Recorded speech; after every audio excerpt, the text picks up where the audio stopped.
Now at 11, retaliation and reaction after major strikes on Iran, killing the country's supreme leader. Tonight, we're hearing from national leaders, lawmakers, and local Hoosiers about the military mission and its impact. Temperatures are dropping. We're headed below freezing for tonight. We're going to stay cold for a couple of days, but a big roller coaster ride in the forecast. Plus, one more day for the potential NFL pros to show off their skills. We're taking you inside the scouting combine and sharing the fun for fans off the field. And we start tonight with new video and new details about major military strikes across the Middle East. Take a look here. U.S. Central Command releasing these videos. Targets hit today, exploding in fire in surprise attacks launched against Iran. Tonight, we know the operation killed Iran's supreme leader. The U.S. and Iranian state media both confirming his death. Now, the world is reacting to the strikes, to retaliatory attacks, and what could be next. Our coverage tonight begins with Alice Barr in Washington. In an explosion of violence in Iran, the U.S. and Israel launching airstrikes targeting the country's missile and nuclear programs and senior leadership, with Iran now confirming its supreme leader Ayatollah Ali Khamenei is dead. He led an intensely repressive regime in Iran for nearly 40 years. Earlier today, President Trump spoke directly to the Iranian people. When we are finished, take over your government. It will be yours to take. Iran's foreign minister had pushed back in an NBC News interview this morning. Well, I think this is mission impossible. For regime change. Iran is retaliating, firing attacks toward Israel and U.S. military bases in the region. President Trump monitoring closely with his national security team and speaking with Israel's prime minister, who argued this war will lead to true peace. מטרת המבצע, לשים קץ לאיום. Senior Trump administration officials telling reporters Iran was threatening American forces in the region with potential missile strikes, and the U.S. acted preemptively with the long-term goal of preventing Iran from rebuilding its nuclear program after U.S. and Israeli strikes last year. The president saying diplomacy was not working in ongoing nuclear talks. We will ensure that Iran does not obtain a nuclear weapon. It's a very simple message. Anti-war demonstrations breaking out in American cities as the world waits for what's next. In Washington, Alice Barr, NBC News. And it's not just anti-war demonstrations we're seeing across the country now. Some rallies are supporting the potential fall of the Iranian regime. Others worry about what's to come. Tonight, Hoosiers are voicing their thoughts on the missile strikes. Our Logan Gay talked with protesters today at Military Park downtown. The latest U.S. and Israeli military strikes in Iran didn't catch these protesters at Military Park by surprise. The United States has been signaling that they were going to do this for some weeks, and my comrades and I were ready. Noah Leininger is a local elementary school music teacher and one of the organizers. He says this war isn't just unnecessary, it's a waste of resources. If we are spending that much money every day on war, that's a waste of money. That money needs to be here. We need to have jobs, we need to have health care, we need to have schools that aren't being taken over by the state, we need to have affordable housing.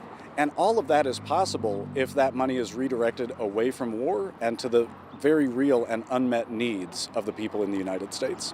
He also pushes back on claims that Iran's nuclear program justifies these strikes. The same people who criticize Iran for the alleged pursuit of nuclear weapons have nothing to say about the existence of the Israeli nuclear weapons program. Veteran Lucas Lee says he knows firsthand the stakes. He was nearly deployed to Iran during President Trump's first term. This is world-changing. We can't go back to a normal after this because this is the first time in a long time that the United States has faced some opposition like this. Tensions rose during the protests when Mark Oakley stopped by. He says he's also a veteran and has a different view. You've seen people killed for protesting the regime. We eliminate the top of the regime, and you got people here saying, "Oh, that was wrong." People that are dying for just trying to assert their rights are getting killed, and these people are protesting for the regime that killed them. But protesters at Military Park say their goal is clear. They don't want to see more death overseas or here at home. In Indianapolis, Logan Gay, 13 News. We are also hearing from Indiana lawmakers about the strikes in Iran. Representative Andre Carson criticizing the move, saying the president continues to put U.S. troops in danger. The Democrat saying the Iranian people have shown extraordinary courage, standing up for their rights over and over again. We need to meaningfully strengthen democracy without another open-ended war. Senator Todd Young also weighing in, the Republicans saying no one wants more conflict in the Middle East, but Iran can never have a nuclear weapon. I look forward to Congress being fully briefed on the operation and included in discussions about any next steps. Young said the American people will have questions and those must be answered. Well, the military operations are impacting international travel as well. The U.S. now urging caution, and take a look at FlightAware. Thousands of delays and cancellations. The top airports affected, no surprise, are those closest to the conflict in the Middle East. And there is a ripple effect, more than 4,000 cancellations into or out of the U.S. today. President Trump says heavy bombing will continue in Iran for a week or longer, and Iran has promised retribution. As the situation unfolds, we will keep you informed. You can scan a QR code to go to WTHR+. We will post continuing coverage there. We'll also keep you updated on air and online. A protest this morning in Greenwood pushed back against ICE. This was near the Greenwood Public Library on Madison Avenue. The protest follows a bill's passage at the State House to increase cooperation between local police and federal immigration enforcement. Protesters told us they want to show solidarity with immigrants in their communities. I just want them to think about if this was their friend, their neighbor, their children being terrorized, who only came here to this country for a safer, better life. How would they want them to be treated? South Indy Visible organized this protest. We have more information online about the immigration enforcement bill that was passed by lawmakers. Oh boy, what a change we've seen in our forecast through the course of the day today. We had sunshine and near 60-degree readings. Now we've got some scattered showers that are rolling through. Most of these are going to continue slipping to the east. We'll wrap most of the moisture up overnight. We'll still keep some clouds in place, but boy, it's the temperatures that have really dropped. We've got some 20s showing up, some 30s. You go farther to the south though, and the cold air hasn't yet retreated, but it will by early tomorrow morning. I expect just about everyone to end up into the 20s during the overnight.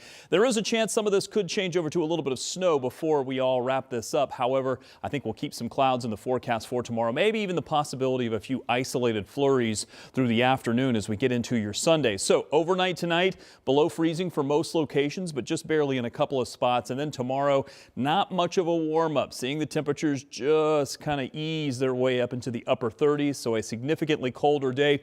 More clouds than anything else, but a flurry couldn't be ruled out. Cold for a couple of days after this, and then a huge warm up, but it comes with a price. I'll show you coming up in just a few minutes.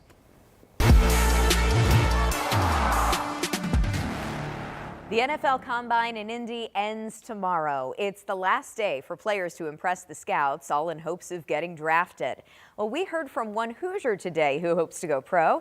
IU center Pat Coogan is one of several Hoosier players at the Combine. He's getting ready to take the field tomorrow for workouts. Coogan says he knows getting to the next level takes work, but he is willing to do it.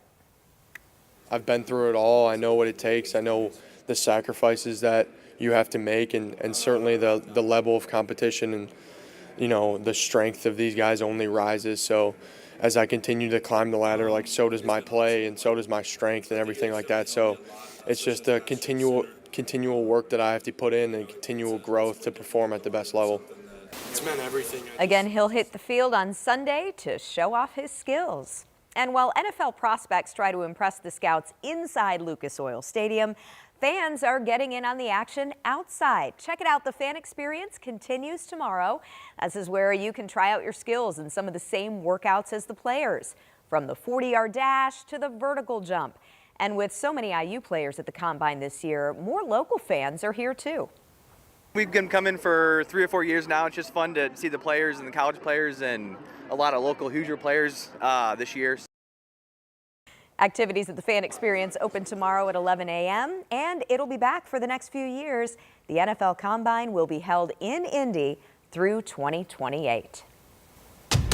Still ahead tonight, Operation Basketball is winding down. Our Eli Gain is breaking down the new 4A and 3A champs. Plus, if you're flying for work or vacation this summer, you might have fewer options. Why the FAA wants to cut back on flights at a major airport. Next.